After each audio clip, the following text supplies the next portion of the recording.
Larry Bailin is the author of the best-selling marketing book, Mommy, Where Do Customers Come From?, as well as the CEO of the award-winning internet marketing company, Single Throw. Larry is considered one of the foremost authorities on the subject of internet marketing. His book is being dubbed an instant classic, as it rocketed to #3 on the bestsellers list on the first day of its release. Larry has been a featured speaker for Microsoft, UPS, HealthSouth, the Direct Marketing Association, and many other prominent organizations. He's been featured in numerous publications such as CNN Today, Fortune Small Business, Entrepreneur, DM News, Realtor Magazine, and The Street. In 2007, Larry was named one of New Jersey's top 40 under 40 in business and was called one of the top minds in the business by Yahoo's marketing team. Please join me in welcoming Mr. Larry Bailin.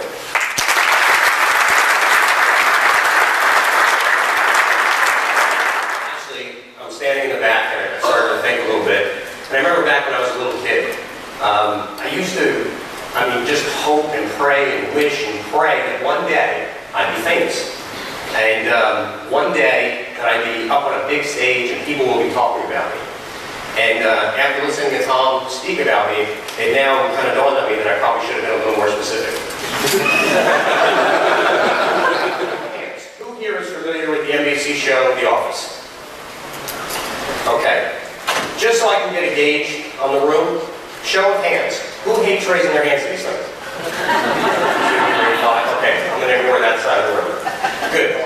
The show is a sitcom. It's very funny. It's won a lot of awards. Steve Carell plays kind of a bumbling office manager of a paper company. And in this video clip, he's doing a presentation to a group of business students. So let's watch. Very good. First hand up. Sir, as a company that primarily distributes paper, how have you adapted your business model to function in an increasingly paperless world? We can't overestimate the value of computers. Yes, they are great for playing games and forwarding funny emails, but real business is done on paper, okay? Write that down.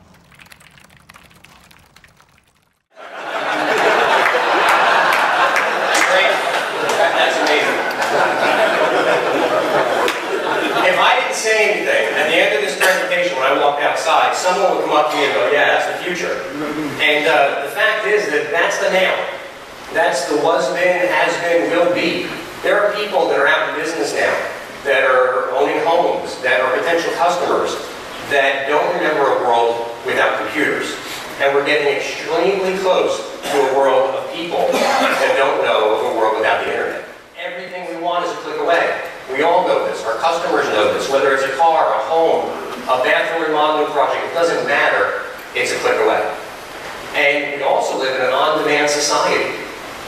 TiVo started this by letting us fast forward through commercials, letting us watch our favorite shows, not when the network says we should watch them, when I feel like watching it. That created another cultural shift. We want what we want, when we want it, and how we want it. And if you don't give it to me, I'll go somewhere else to get it. This is what's driving the web. This is what's changing our customers. And now there's a new level to the web. And it's called participatory media. And it has become mainstream. Participatory media, meaning our customers are participating online. This really started with these two guys. Two guys in their 20s that sold their company for $1.6 billion. That company was YouTube. And the company that purchased them was Google. Now, I know what you're thinking. $1.6 billion for a company sounds like a lot of money, but listen, these guys put in almost 2 full years before they got bought, so nobody deserves it more than these guys. YouTube wasn't worth $1.6 billion because that's one-time sales, two-time sales. It's not your traditional model. They are worth $1.6 billion because they created a cultural shift. They completely changed everything. How many people here, and keep your hands up, have been to YouTube to watch a video? Everybody look around at the hands up. Every age group has been to YouTube. There is no age group that has not been on YouTube and watched a video. What else in the world has that wide of a demographic? That is enormous. YouTube is a phenomenon. It boasts 65,000 uploads of new videos every single day. Staggering. Every day. And 100 million videos are watched daily. That's a cultural shift. I'm going to tell you a story about a video. I know we just had lunch, so I'm going to make this picture a little less disturbing.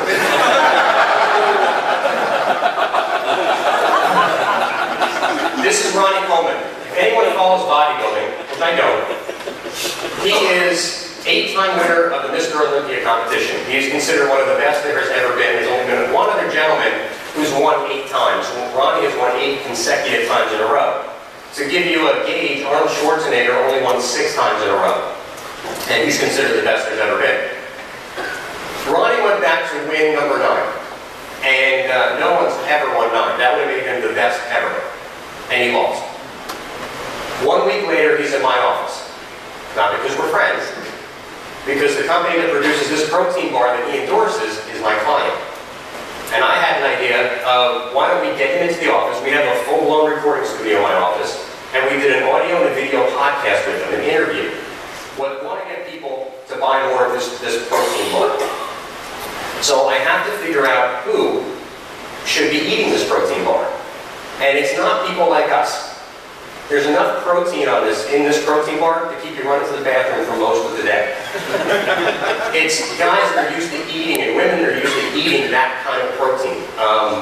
Professional bodybuilders, amateur bodybuilders, fitness nuts, fitness enthusiasts. Those are the people that we want to be in front of. But we also don't want to do a commercial for the protein bar because they're not going to care about it. So what we did is we took Ronnie, because all of those people that are customers for that product follow Ronnie. They want to know what he eats, when he sleeps, what he drinks, what his workout habits are, everything. So they're looking for interviews and anything they can find. We created a 30-minute interview and talked about almost everything but that protein bar. What his habits are, how he feels after the loss, what he's going to do now, is he going to retire, where did he go to school, what don't people know about it. It was called one of the best interviews he's ever done by Bodybuilder magazine. And hundreds and thousands of people watched it online. And that protein bar went from an obscure product that this company carried to their #1 selling product. And we only mentioned it out of a 30-minute video for about 30 seconds. And that was it. If you go to YouTube and type in Ronnie Coleman interview, there'll be hundreds of thousands of views on this video, thousands and thousands of comments. Every day, people comment on it. Every day, people watch it. And we made it 2 years ago. Things on the web tend to live forever. And this product is now mainstream. This sleepy little product in the back of the catalog is in 7-Eleven. It's in supermarkets. It's in demand. If you pick up any fitness magazine, there'll be full-page ads now for this particular product. If you go to Google and type in Ronnie Coleman interview, you'll find this video #1, 2, or 3 on any given day. After my presentation, which is why I'm bringing it up first, how come you didn't target Ronnie Coleman video? Why interview? Well, if I'm thinking like a customer, I want a more qualified person to watch this video. If you type in interview, you're looking for knowledge. If you type in video, you're looking for entertainment. There's tons of entertaining videos of Ronnie Coleman online, little 1-minute, 30-second, 2-minute clips, very similar to this one.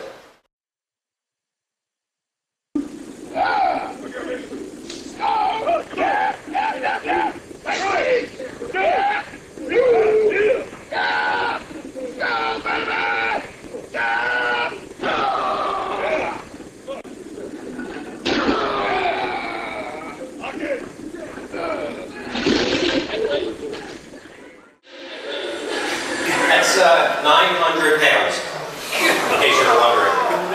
I think the only other person in the world that can do that is Glenn, actually. Nowadays, you can't just have a website. You have to stand out. There's so much marketing noise out there. You can't do any type of search in Google or Yahoo and not get millions of results coming back. Pop-up ads, banner ads, not to mention things like the yellow pages and commercials. Our customers are so bombarded with noise. It's very difficult to stand out, which is why you have to be different. And in this world, this connected world we live in, and this participatory type attitude that people have, you also have to be very real. People will find out if you're not telling them the truth, if you're not being honest with them. That's why you hear a lot of corporations talking about transparency, to make better connections with customers. So being real actually will help you break trust with customers. Our customers are a lot smarter now. They have access to information they never had access to before. So being real is something we all need. Facebook, I'm sure you've all heard of, is the #2, but fast becoming the #1. It's the 6th most trafficked website on the web. 41 million active users, 180,000 new registrants every single day. The fastest growing demographic is 25 and up. That is very attractive for businesses, which is why businesses are moving to Facebook in droves to market. You're getting an older crowd that's going to Facebook. Baby boomers actually account for 1/3 of all internet users. The internet is around everybody. And we can't ignore things like social media. We have to get involved, but you have to get involved the right way. You can't go onto Facebook and create an advertisement. This is something you would put in a newspaper, put your mailer out there. It's commercial.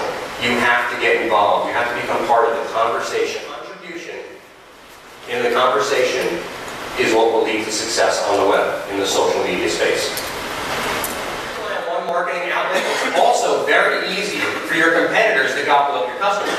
Let's say you dropped out of Google. Your competitors are going to swoop right in. So you need other things to help carry you through. Because when one solution is failing, you need something else that's going to carry you forward.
Even more important, 80% of those that participate, maybe people that are commenting in your blog, are actually more likely to make a purchase. Why? Because you build trust in the blog. You're putting articles, information, observations out there that help people. You're not trying to sell them in a blog. And you build a following. People can subscribe to a blog. And if you don't believe me how fast things are just growing in what's called the blogosphere, there's 120,000 new blogs created each day, 1.4 new blogs per second. That's how fast this is growing. But there's some rules when you talk about social media. Feel very exposed to this podium.